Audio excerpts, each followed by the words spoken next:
கட்டாயம் இருக்கிறது என்றுதான் 6வது திருமுறைகளை அவர் எழுதுகிற அப்படிப்பட்ட நிலைமை வருகிறது. அதனால்தான் 5 திருமுறைகளை வள்ளலார் இருக்கிற போதே பதிப்பித்தார்கள். 6வது திருமுறையை மட்டும் அவர் பதிப்பிக்க வேண்டும் என்று கேட்டபோது அவர் சொன்னார், நான் இறந்த பிறகு அதை பதிப்பியுங்கள் என்று சொல்லிவிட்டார்.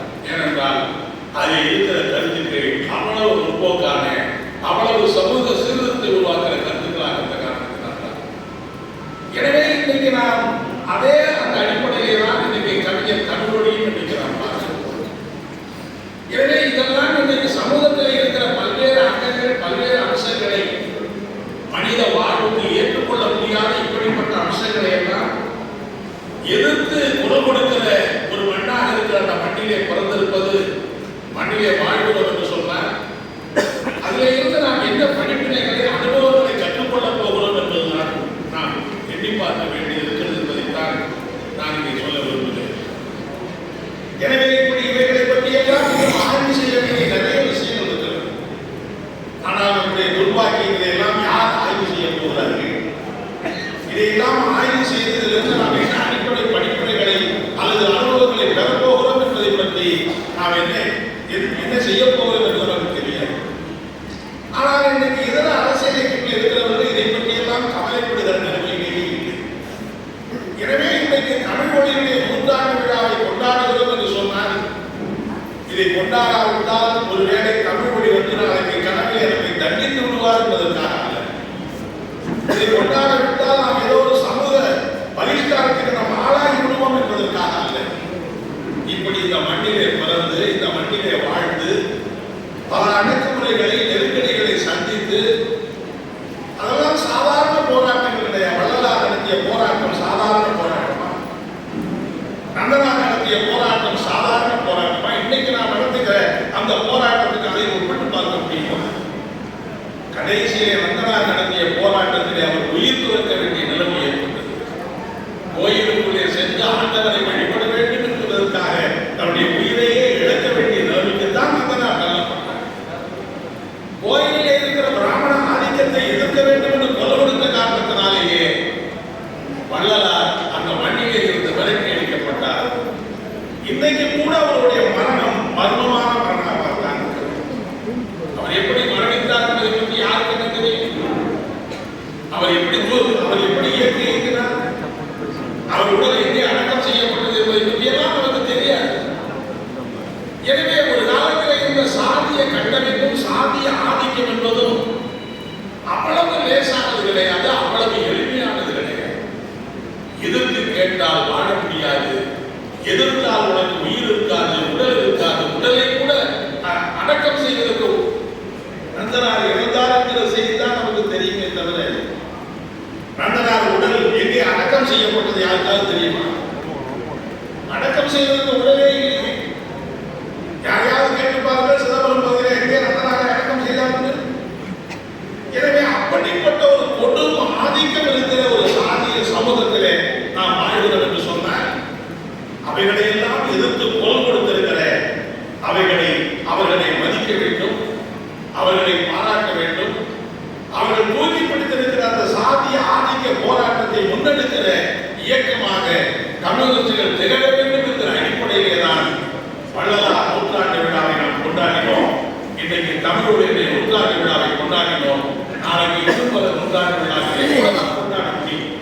நமக்கும் அரசியல் ரீதியாக வேறுபாடுகள் கூட இருக்கலாம். சுவாமி சங்கரானந்தா அவர்களுக்கு மணிமண்டபத்தை அமைக்க வேண்டும் என்று நாங்கள் நாடாளுமன்றத்தில் எழுப்பிய போது அவர் என்ன கம்யூனிஸ்டாக எதற்காக ஆவதை கேட்கவில்லை. வீராமமூர்த்திக்கு மணிமண்டபம் கேட்கவில்லை. உங்களுடைய கட்சி தலைவர் உங்களுடைய கட்சி தலைவர் சிங்காரத்திற்கு நீங்கள் கேட்கவில்லை. ஆனால் ஏன் சங்கரானந்தாவுக்கு கேட்டு என்று கேட்டார்கள். நாங்கள் சொன்னோம், கேட்போம், அது வேறு விஷயம். ஆனால் தமிழகத்திலேயே ஒடுக்கப்பட்டிருக்கிற சமுதாயத்திலே பிறந்திருக்கிற மக்கள் கல்வியிலே முன்னேறினால்தான் அவருடைய வாழ்க்கையிலே முன்னேற முடியும் என்கிற அடிப்படையிலே ஒரு பள்ளியை துவக்கி அதை வாழ்நாள் முழுவதும் காரணமாக இருந்தவர் சங்கரானந்தா என்கிற காரணத்தினால்தான் அவருக்கு மணிமண்டபம் கட்ட வேண்டும் என்கிற கோரிக்கை நாம் வைக்கிறோம். அவருடைய வாரிசாக இருக்கிற மரியாதைக்குரிய இளைய பெருமானை 100ஆண்டு விழா கூட இப்போதுதான் முடிந்தது. இளைய பெருமாள் கடைசி ஆரம்பத்தில் இருந்து கடைசி வரையிலே காங்கிரஸில் தான் இருந்தார். இடையிலே காங்கிரஸிலே இருந்து வேறுபட்டு மனித உரிமை கட்சி என்பதை நடத்தினார். பிறகு கடைசி காலத்திலே காங்கிரஸிலே போய் இணைந்தார். ஆனால் அவருடைய வாழ்க்கை முழுவதும் இந்த அடித்தட்டு மக்களுக்காக அர்ப்பணித்தது, ஒடுக்கப்பட்ட மக்களுக்காக அர்ப்பணித்தது. ஒடுக்கப்பட்ட மக்களை ஒடுக்கப்பட்ட மக்கள் சமூக ஒடுக்கமுறை இருந்து போராடுகிற அந்த மக்களை திரட்டுகிற அதே நேரத்தில் சாதிய மோதல்கள் என்பது ஏற்பட்டுவிடக் கூடாது என்பதிலே மிக உறுதியாக செயல்பட்டவர் தான் மரியாதைக்குரிய இளையவர். இந்தியாவிலேயே இந்தியா முழுவதும் இருக்கிற தலித் மக்கள், பட்டியல மக்கள் அனுபவிக்கக்கூடிய கொடுமைகளை அரசுக்கு ஆய்வு செய்து அறிக்கை அனுப்புவதற்காக இந்தியாவிலே அமைக்கப்பட்ட முதல் தீண்டாமை ஒழிப்பு கமிட்டிக்கு தலைவராக இருந்து செயல்பட்ட மரியாதைக்குரிய இளையவர் அவர்கள் தான். இன்னைக்கு கூட தமிழ்நாட்டிலே அனைத்து சாதிகளும் அர்ச்சகராகலாம் என்கிற சட்டம் நிறைவேற்றப்பட்டிருக்கிறது.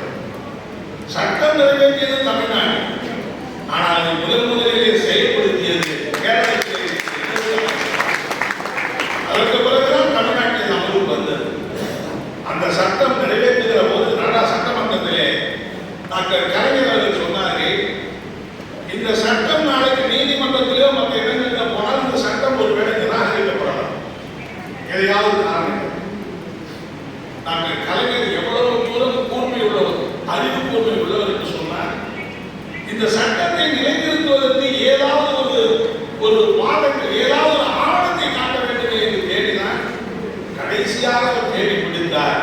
1969ஆம் ஆண்டு மரியாதைக்குரிய இளைய பெருமாள் சமர்ப்பித்திருக்கிற அந்த தீண்டாமை ஒழிப்பு கமிட்டியினுடைய சிபாரிசுகளிலே ஒரு முக்கியமான சிபாரிசு என்று சொன்னால், அனைத்து சாதிகளும் அர்ச்சகராகலாம் என்கிற சட்டத்தை நாடாளுமன்றத்திலே சட்டமன்றங்களிலே நிறைவேற்ற வேண்டும் என்கிற அந்த சிபாரிசை கொடுத்தது அவர்தான்.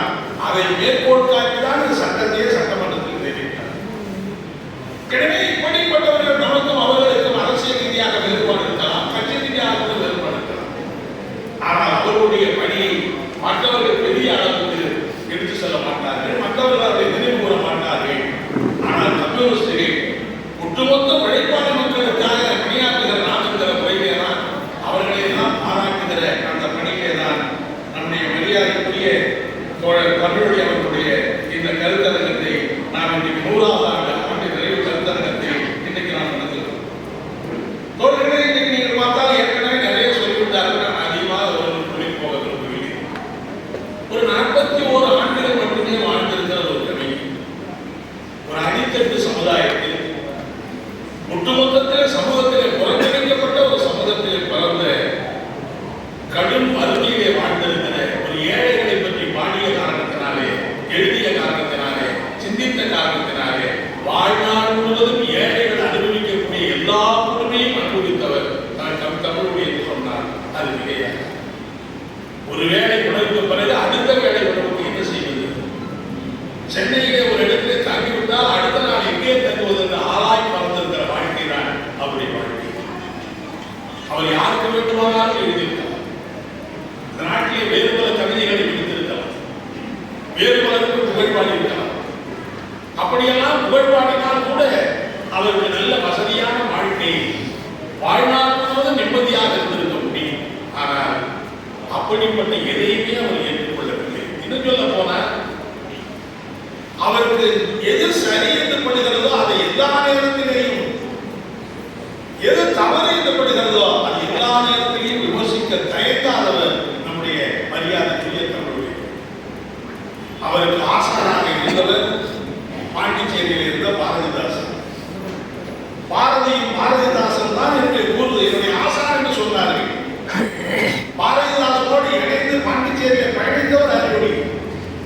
ஆனால் பாரதிதாசனுடைய கருத்துக்கும் இவருடைய கருத்துக்கும் வேறுபாடு வந்த போது பாரதிதாசன் தான் என்னுடைய ஆசான் என்று சொன்ன தமிழொலி அவரை விட்டு நிராகரித்து விட்டு வெளியேறுவதற்கு தயங்கினார்.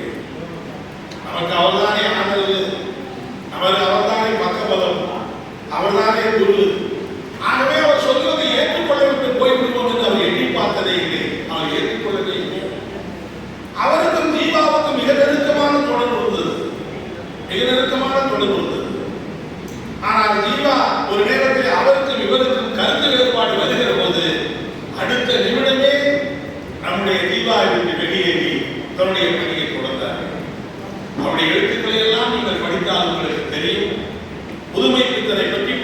போற்றி பொழுகிற கருத்துக்கள் எல்லாம் உண்டு. ஆனால் புதுமை பித்தனை அவர் விமர்சித்தவர் தமிழ் மொழி என்பதை குறைத்து மதிப்பிட முடியாது. நம்முடைய தோமசை ரங்கநாதன் அவர் மிக சிறந்த எழுத்தாளர், மிக சிறந்த சிறுகதை எழுத்தாளர். அவரை போற்றி பல நூல்கள் வந்திருக்கிறது. ஆனால் அவருடைய கதைகளை கொண்டு விமர்சிக்க அவர் தயங்கி. எனவே அறிவுடைய சிறப்பு எதுவென்று சொன்னார், தனக்கு எது சரி என்று படுகிறதோ அந்த கருத்தை மட்டுமே வலியுறுத்துகிற, அதை மட்டுமே ஏற்றுக்கொள்ளுகிற, அதை மட்டுமே முன்னிறுத்துகிற, ஏற்றுக்கொள்ள முடியாத கருத்துக்களை யார் சொன்னாலும் சரி அது தவறு என்று சுட்டிக்காட்டுவதற்கோ அதில் குறை இருக்கிறது என்று சுட்டிக்காட்டுவதற்கோ தயங்கியதே கிடையாது. நெற்றி கண்ணை திறந்தாலும் குற்றம் குற்றமே என்று நாம் மேடையிலே பேசுகிறோமே தவிர நம்ம எத்தனை பேர் அப்படி இருப்பார்கள்? ஒருவேளை தவறு செய்கிறவர் நமக்கு வேண்டியவராக இருந்தால், தவறு செய்கிறவர் நமக்கு பழக்கமானவராக இருந்தால் நாம் அதை தவறு என்று சுட்டிக்காட்ட மாட்டோம். ஆனால் அறிவுடைய வாழ்க்கையை அப்படி நாம் பார்க்க முடியாது. எனவே இப்படி அவர் எப்படி எழுதினார், எப்படி உழைப்பாளி மக்களுக்காக, தாழ்த்தப்பட்ட மக்களுக்காக, சாதிய கொடுமைகளை அல்லது முற்போக்கு அம்சங்களை எழுதுகிறார். எல்லாரும் ஏகாதிபத்தியத்தை எதிர்த்து சொல்ல வேண்டும் என்று சொன்னார். தமிழொலி வாழ்ந்திருக்கிற இந்த 19ஆம் நூற்றாண்டு தமிழக வரலாற்றிலேயே மிக முக்கியமான நூற்றாண்டு என்பதை நாம் மறந்துவிடக் கூடாது. 1900 துவங்கி 1900 தொடங்கி 2000 ஆண்டுகள் வரை இருக்கிற அந்த 100 ஆண்டுகள் தமிழகத்தை புரட்டி போட்டிருக்கிற பல கருத்தியல் தத்துவார்த்த இயக்கங்கள் தோன்றிய காலம் தமிழ்நாடு. ஏகாதிபத்தியத்தை எதிர்த்து போராடிய வீரம் சிறந்த போராட்டம் நடந்த காலம். அந்த ஏகாதிபத்தியத்தை எதிர்த்து நடக்கிற அந்த போராட்டம் நடக்கிற காலத்திலேயே தமிழ்நாட்டை பொறுத்தவரையிலே விடுதலை போராட்டத்தை நடந்து கொண்டிருக்கிற அந்த நேரத்திலேயே இன்னைக்கு சமஸ்கிருத ஆதிக்கத்தை எதிர்த்து, வடமொழி ஆதிக்கத்தை எதிர்த்து தனித்தமிழ் இயக்கம் என்கிற அந்த தோன்றிய, தமிழை மையப்படுத்தி தமிழ் புகழை பெருமைப்படுத்துகிற அப்படிப்பட்ட இயக்கம் தோன்றிய காலம் அந்த காலம். நம்முடைய ஜஸ்டிஸ் கட்சி என்கிற அந்த ஜஸ்டிஸ் கட்சி தோன்றிய காலம். நம்முடைய தந்தை பெரியார் அவர்கள் சமதர்ம இயக்கம், சுயமரியாதை இயக்கத்தை தோன்றியிருந்த காலம். அதே போல திராவிட இயக்கம் என்ற திராவிட கழகம் என்கிற அந்த கட்சியின் இயக்கத்தை தோன்றிவிட்ட காலம். பொது உடைமை இயக்கம் தோன்றிய காலம் இந்த காலம். அதே போல நீங்க பார்த்தீங்கன்னு சொன்னால் திராவிட முன்னேற்ற கழகம் என்று தோன்றிய இந்த காலம் எல்லாமே இந்த 1960ஆம் ஆண்டு வரையிலே, 900 60ஆம் ஆண்டு வரை இப்படிப்பட்ட ஏராளமான தத்துவார்த்தை, ஏராளமான கருத்தியல் விவாதங்கள் நடைபோல் களமாக திகழ்ந்தது தமிழ்நாடு மண் என்று சொன்னால் குறைவாக இருக்க முடியாது. இதே காலத்திலே தான் விடுதலை போராட்டத்தை சீர்கழிக்கக்கூடிய இந்து மகா சபை என்று, சிந்து மகா சபா என்கிற அந்த இந்துத்துவா அந்த கோட்பாடு உருவாக்கப்பட்ட இன்னைக்கு RSS BJP என்கிற அவர்களுக்கு விதை போட்ட காலமும் இந்த காலம் தான். எனவே இந்த காலம் தான் தமிழ்நாட்டிலே, இந்தியாவிலே மிகப்பெரிய கருத்தியல் தத்துவார்த்த இயக்கங்கள் தோன்றிய, மக்களை உலுக்குகிற அப்படிப்பட்ட இயக்கங்கள் தான் தோன்றியது. அதனை தோழர்களே, நான் தமிழொலியை எப்படி பார்க்கிறேன் என்று சொன்னால், விடுதலை போராட்டத்திலே கலந்து கொண்ட பல பேர் தமிழுக்கு முக்கியத்துவம் வேண்டும் என்பதை ஏற்றுக்கொள்ள மறுத்துவிட்டார். வடமொழி ஆதிக்கத்தை எதிர்க்க மறுத்துவிட்டார். வடமொழி ஆதிக்கத்தை எதிர்த்து போராடிய பல பேர் விடுதலை போராட்டத்திலே கலந்து கொள்ள மறுத்துவிட்டார். விடுதலை போராட்டத்தில் கலந்து கொண்டு தமிழ் மொழியை வடமொழி ஆதிக்கத்தில் எதிர்த்து போராடிய பல பேர் உழைப்பாளி மக்களுக்காக குரல் கொடுக்க மறுத்துவிட்டார்கள். உழைப்பாளி மக்களுக்காக குரல் கொடுத்தவர் பேர் வேறு சிலரை மறுத்துவிட்டார்கள். ஆனால் தமிழ் மொழியுடைய சிறப்பு என்னவென்று சொன்னால், இந்த அரசியல் களமாக இருக்கிற இத்தனை தத்துவார்த்த இயக்கங்கள், கருத்தியல் இயக்கங்கள் தோன்றிய இது எல்லாவற்றிலேயும் மூழ்கி எழுந்து முத்தெடுத்து ஒரு சரியான நிலையை மேற்கொண்டிருக்கிற ஒரு தனிமனித சிந்தனையாளர், ஒரு கவிஞர். வெள்ளையை ஏகாதிபத்தியத்தை எதிர்த்து போராடினார். பாண்டிச்சேரியில் இந்த புரட்சி ஏகாதிபத்தியத்தை எதிர்த்து போராடினார். தமிழ் மீது தான் கொண்ட உரிமையை காரணமாகவே தன்னுடைய பெயரை தமிழ் ஒளி என்று மாற்றிக் கொண்டார். தமிழை உனக்கு நான் இன்று முதல் ஒரு புதிய சொத்து என்று எழுதி வைத்தார். இப்படி அவருடைய வரலாற்றை காரியங்கள்லாம் பார்க்கிற போது பல பேர்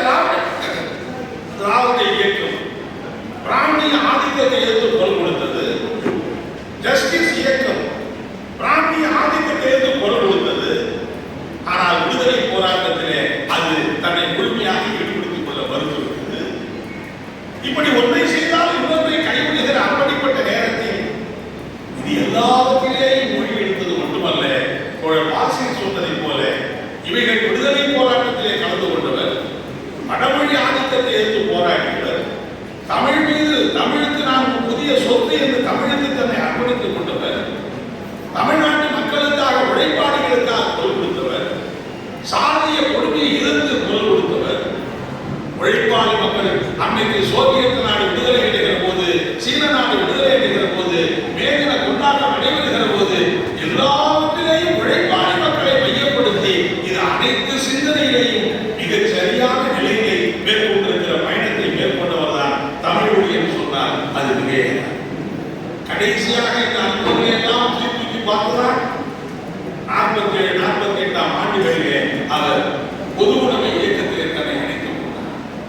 பொது உடைமை இயக்கத்திலே தன்னை இணைத்துக் கொண்டு அந்த பொது உடைமை இயக்கத்திலேயும் ஈடுபட்டார். அன்றைக்கு இருந்த பொது உடைமை இயக்கத்திலே கருத்து வேறுபாடுகள் ஏற்பட்டு இன்றைக்கு சிபிஎம் சிபிஐ என்று இரண்டாக செயல்படுகிற அப்படிப்பட்ட நிலைமையினுடைய கரு அன்றைக்கே உருவாகி 47 விடுதலைக்கு பிறகு அப்படிப்பட்ட கரு அன்றைக்கே உருவாகிவிட்டது. அன்றைக்கு தொடர்ந்த அந்த கருத்து வேறுபாடு தான் நமக்குள்ளே ஏற்பட்ட கருத்தியல் ரீதியான அப்படிப்பட்ட அணுகுமுறையிலே ஏற்பட்ட வேறுபாடு தான் 64 நாம் வெளியேறி மார்க்சிஸ்ட் கம்யூனிஸ்ட் கட்சி என்கிற இந்த இயக்கத்தை நம்மால் உருவாக்க முடியும். தோழர் தமிழொலி அவர்களும் ஒன்றுபட்ட கம்யூனிஸ்ட் கட்சியை தன்னை இணைத்துக் கொண்டாலும் அதில் நடந்த கருத்து வேறுபாடுகளை கலந்து கொண்டு பிரிந்து வந்த இயக்கமாக இருக்கிற இந்த இயக்கத்திலே தன்னையும் இணைத்துக் கொண்டு கடைசி நாள் 64ஆம் ஆண்டு நாம் வெளியேறினோம். தன்னை இணைத்துக் கொண்ட தமிழொலி 65ஆம் ஆண்டு கடுமையான வறுமையிலே ஈடுபட்டு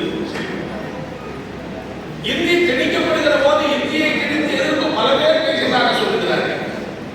ஆனால் வரலாற்றை ஆய்வு எடுத்து பார்த்தால் இந்தி திணிப்பை எதிர்த்து குரல் கொடுத்ததிலே தமிழொலிக்கு நிதம் தமிழொலி தான்.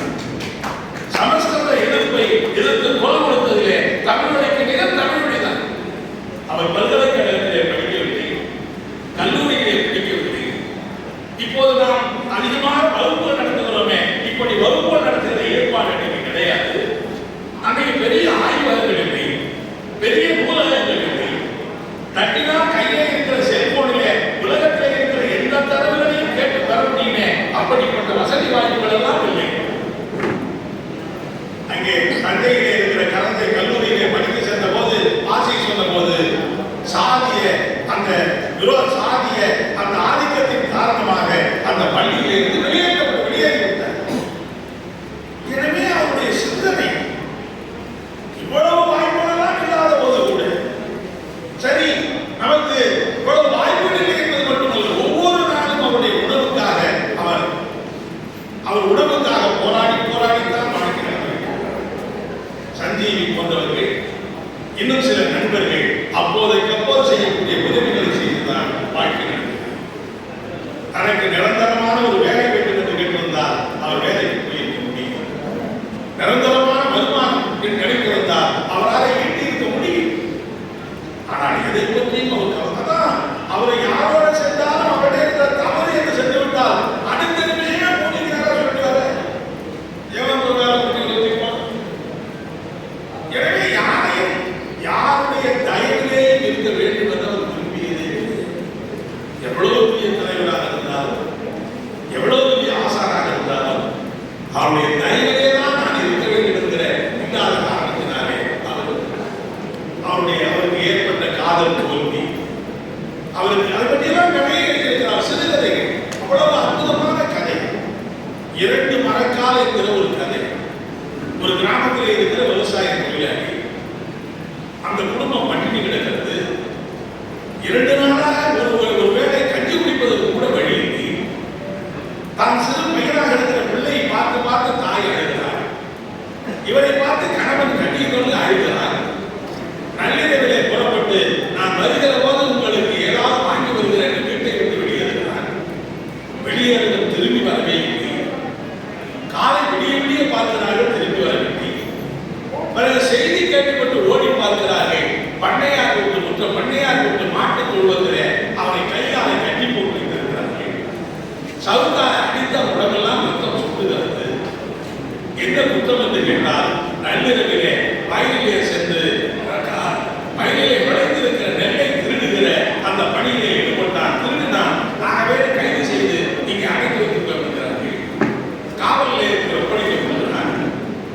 அவன் திருடிய அந்த நெல்லையெல்லாம் அளந்து பார்த்தால் 2 மரக்கால் இருக்கிறது. 2 மரக்கால் திருடியதற்காக அவனுக்கு இந்த குற்றச்சாட்டு காவல் நிலையத்தில் சென்று வழக்கு பதிவு செய்யப்படுகிறது. சில ஆண்டுகள் சிறைக்கு அனுப்பப்படுகிறார். சிறைக்கு போய்விட்ட நேரத்திலே தாய்க்கு வேலை இல்லை, வருமானம் இல்லை. அடுத்த சில மாதங்களிலே அவர் பசி பற்றிய மாடி இறந்து போகிறார். பச்சிளம் குழந்தையாக இருந்தவனுக்கு படிக்க வழியில் எப்படி எப்படியோ ஓடி சென்னையிலே கைரிக்ஷா இருக்கிற தொழிலை சேருகிறார். அதையே சேர்ந்து தந்தையை நினைத்து தாயை நினைத்து ஏங்கி சாகிறார். ஒரு நாள் ரயில்வே நிலையத்திலிருந்து அந்த ரிக்ஷாவை எடுத்துக்கொண்டு போகிற போது ஒரு ஏறி ரிக்ஷாவை அமர்கிறார். அவன் ஏறி மேட்டை ஏறுகிற போது அவன் மிரட்டுகிறார். ஏறிவிட்டா மிரட்டுகிறார். இந்நேரம் அவனுடைய சொந்த ஊரை சொல்லி அந்த ஊரா இருந்தா அவனை சும்மா விட்டுக்க மாட்டேன், இப்படியெல்லாம் எடுக்கிறது போல ஊத்துருக்கிறாரு. அவர் திருப்பி பார்க்கிறான். எங்கேயோ பார்த்த மாதிரி இருக்கிறதே என்று அவர் யோசிக்கிறான். அப்போதுதான் தெரிகிறது தன்னுடைய தந்தையை திருப்பப்பட்ட கட்டி அங்கே கட்டி போட்டு அடித்து காவலுக்கு புத்தவர் ஒப்படைத்தவர் என்பதாக இருக்குது. அவனுக்கு என்ன செய்வது? கோபம் ஒப்படைக்கிறது. வண்டி எடுத்துக்கொண்டே ஓடியவர் பூவமாட்டிலே வருகிற நேரத்தில் அவரோடு சேர்ந்து அந்த கைரிக்ஷாவையும் அந்த பூவமாட்டிலே தள்ளிட்டார் மூழ்கிட்டு விடுகிறார். அந்த பூவம் சாக்கடையில அந்த பண்ணையாரும் அந்த கைரிக்ஷாவும் சாக்கடையோடு சாக்கடையாக கலந்து விட்டது என்ற ஒரு கதை. எதிர்ப்பு என்கிற அந்த குணம் எவ்வளவு ஆழமாக ஒரு உழைப்பாளருடைய அந்த கோபம் எப்படி கொப்படைக்கிறது என்றுதான் நான் பார்க்கிறேன். அவருடைய கவிதைகளை, அவருடைய எழுத்துக்களை, அவருடைய ஆய்வு திறன்களை. எனவே இன்னைக்கு சிலப்பதிகாரம் இங்கே சொன்னார்கள். மாதவியினுடைய காவியம் என்கிற கதை படித்திருக்கிறார். கண்ணகி சிறந்தவளா, மாதவி சிறந்தவளா, கற்கை என்கிற பட்டிமன்றம் நடந்து கொண்டிருக்கிறார். அவர் சொல்லுகிறார், கண்ணகியை விட மாதவி தான் சிறந்தவள் என்று சொல்லுகிறார். கற்புக்கு அரசியாக இருந்தால் அவருக்காக காவியம் படிக்கிறார். கோவலனை மாதவி நேசித்தது உண்மை, அவனை கைகொண்டது உண்மை. ஆனால் கோவலன் மாதவியை புறக்கணித்த நேரத்திலே அவர் வாழ்க்கை இழந்து விடுகிறார். வாழ்க்கை இழந்துவிட்ட பிறகு அவர் ஒரு தொழிலை ஈடுபட்டவராக இருந்தாலும் கூட அதற்கு பிறகு அவர் புத்த மதத்திலே வேறு மதத்திலே சேர்ந்து ஒரு மத குருவாக, ஒரு மத நம்பிக்கை உள்ள முனிவராக மாறிவிட்டார். எனவே அப்படிப்பட்ட மாதவிதான் சிறந்தவர்களுக்கு போராடுகிற, ஏனென்றால் கண்ணகி தனக்கு இழைக்கப்பட்ட அநீதி எடுத்து மதுரையே தீயிட்டார் என்பது ஒரு பெரிய வாதப்பொருளாக இருக்கிறது. அதற்காக மதுரையே அழிக்க வேண்டுமா என்ற வாதமாக இருக்கிறது. ஆனால் மாதவி அப்படி செய்யவில்லை. தான் ஒரு புத்த மதத்திலே சேர்ந்து விட்டார் என்ற கதை.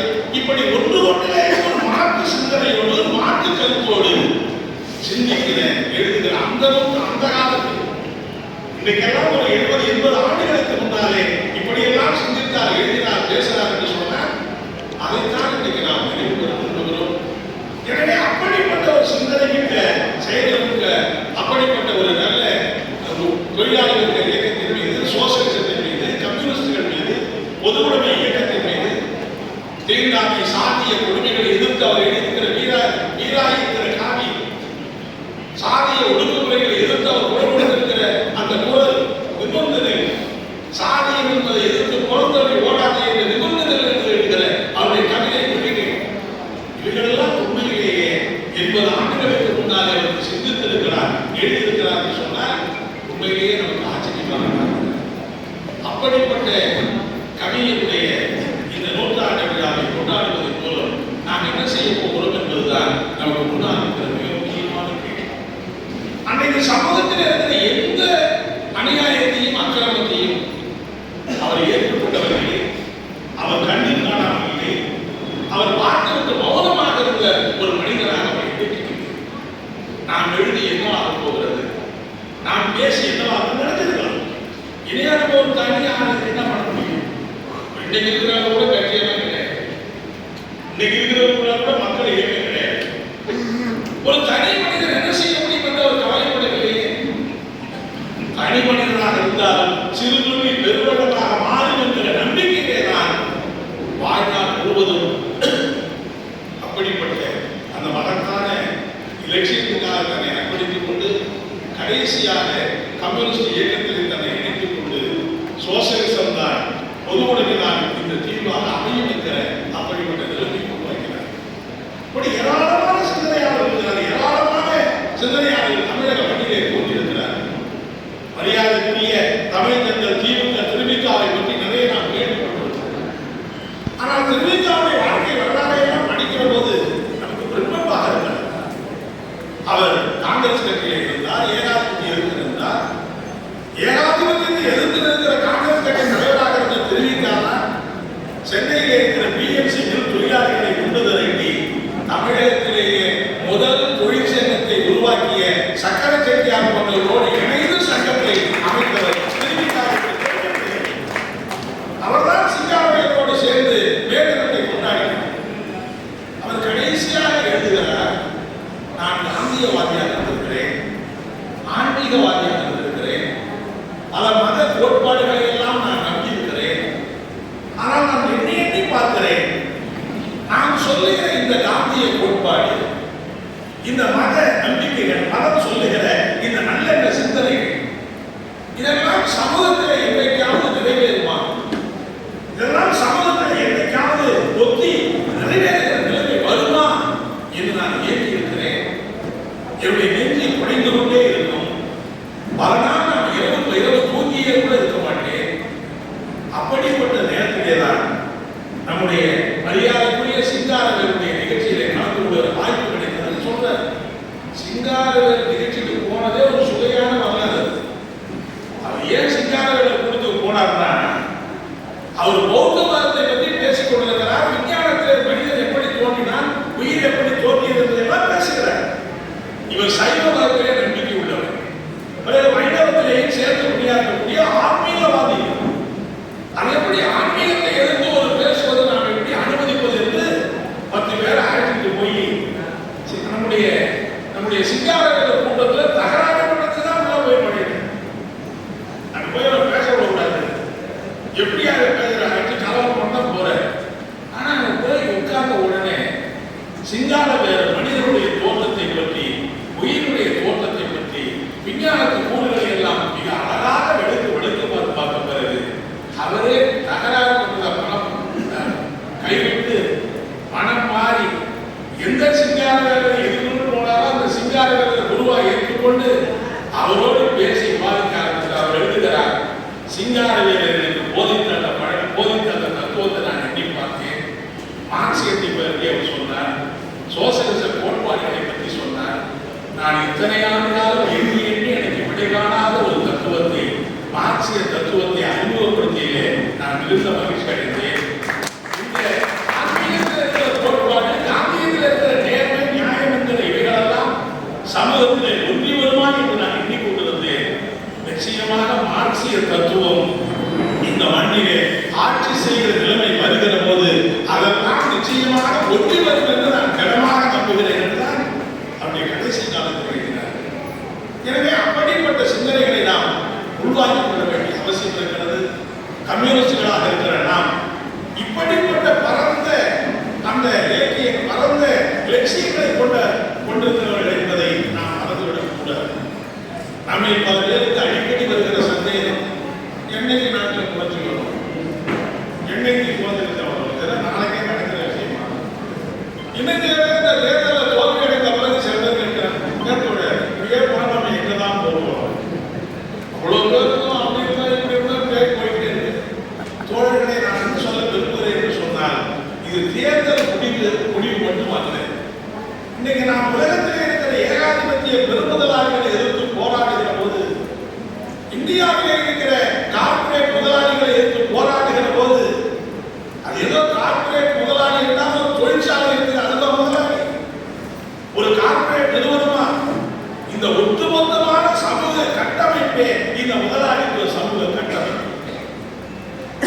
ஒரு சொன்னார் அழகாக, கம்யூனிஸ்ட் என்று சொன்னார், நாமெல்லாம் கம்யூனிஸ்ட் கட்சி தான், ஆனால் உண்மையான கம்யூனிஸ்ட் யாரு? அவர் சொன்னார், இந்த முதலாளித்துவ சமூகத்தில் கட்டமைப்பில் இருக்கிற அனைத்து அம்சங்களையும் எதிர்த்து குரல் கொடுக்கிற ஒரு மனிதனாக நாம் இருக்கிற போதுதான் கம்யூனிஸ்ட் கட்சி ஏற்றுக்குவோம், போட்டி ஏற்றுக்குவோம். ஆனால் நடைமுறை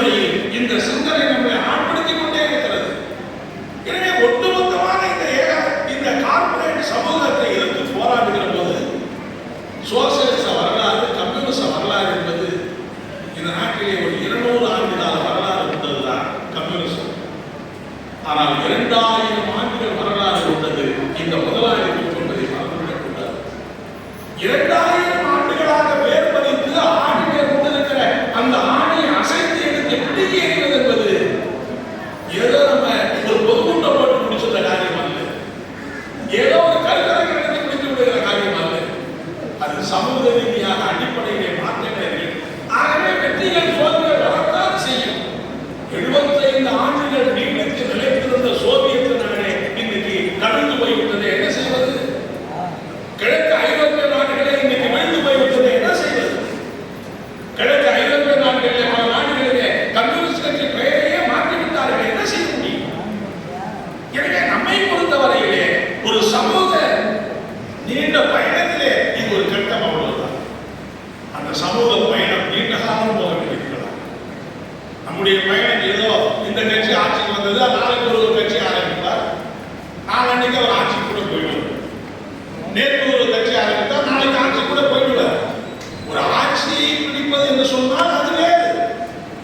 ஆட்சியை பிடிப்பதல்ல, இந்த சமூகத்தினுடைய அடிப்படையே மாற்றி அமைப்பது என்று வருகிற போது அது அவ்வளவு எளிதான காரியமாக ஒரு தேர்தலில் வெற்றி பெறுகிற காரியமாக மட்டும் நாம் சுருக்கி பார்த்துவிடக் கூடாது, முடியாது என்பதைத்தான் நான் சொல்ல விரும்புகிறேன்.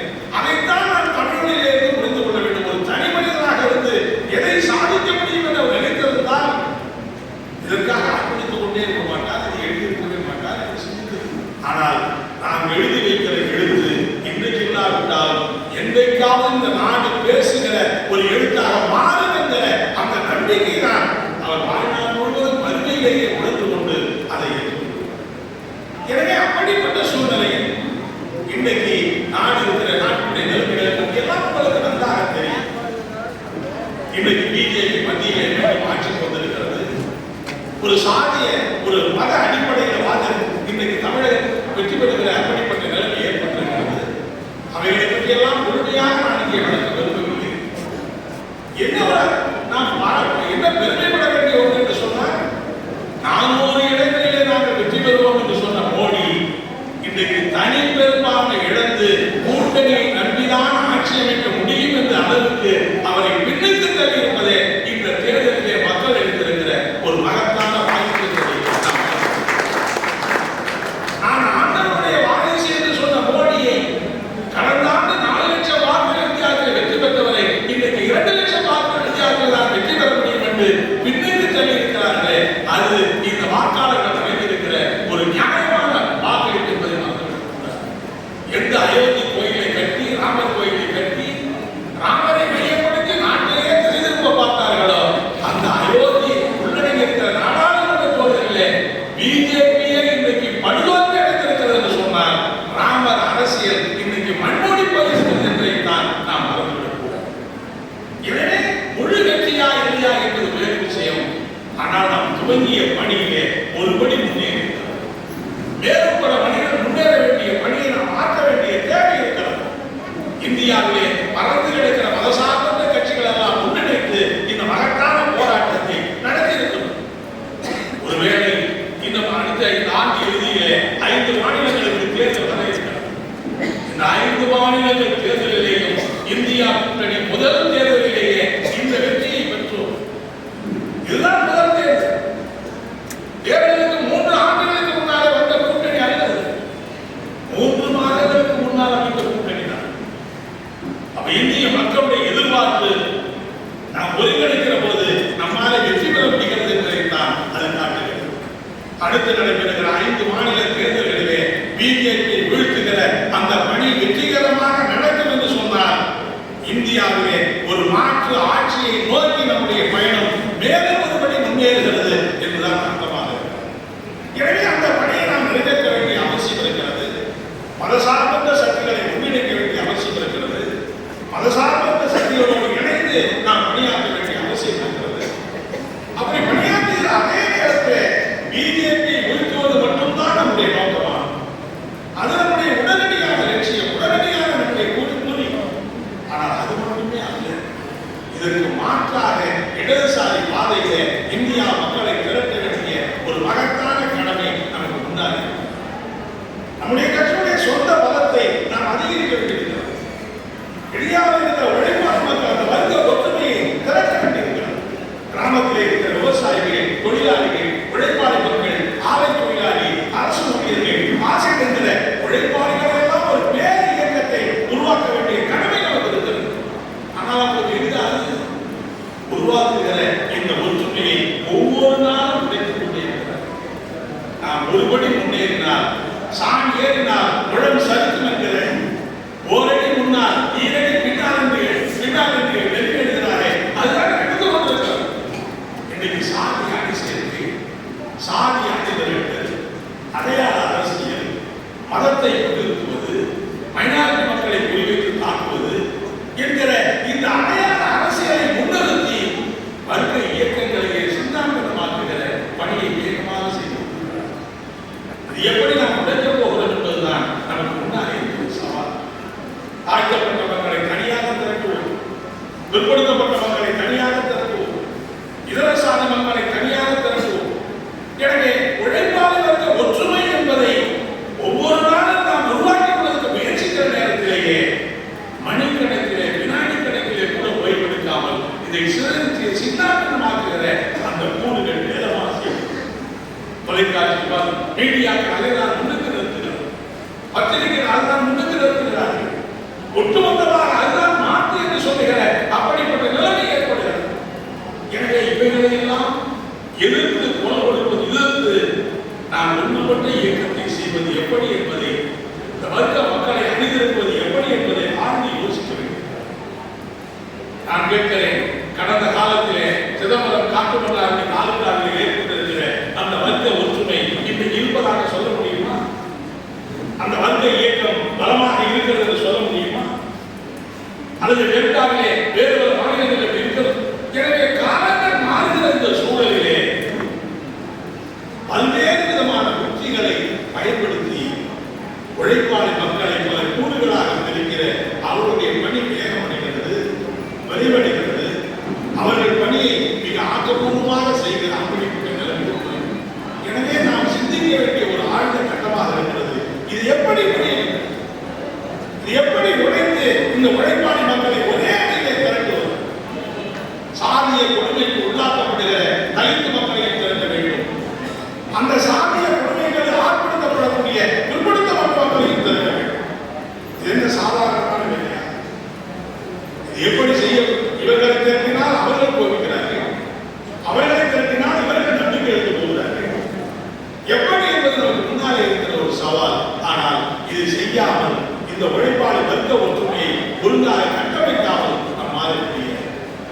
இன்றைக்கும் தீண்டாமை கொடுமை, ஆணவ கொலைகள் நாளுக்கு நாள் அதிகரித்து கொண்டே இருக்கிறது. தோழர்களை நீங்கள் எண்ணி பார்க்க வேண்டும். இப்படி ஆணவ கொலைகள் அதிகமாக நடக்கிறது, தினந்தோறும் கொலைகள் நடக்கிறது. தமிழ்நாட்டில் இருக்கிற எந்த தலைவர்கள், எந்த கட்சி இதை பற்றி கவலைப்படுகிறது? யாராவது இந்த ஆணவ கொலைகளை பற்றி பேசுகிறார்களா? இந்த ஆணவ கொலைகளை இப்படி இடம் தம்பதிகள் அழிந்து போகிறார்களே என்று யாராவது கவலைப்படுகிறார்களா? புதிதாக தீவிரம் பேசுகிற அப்படிப்பட்டவர்களாக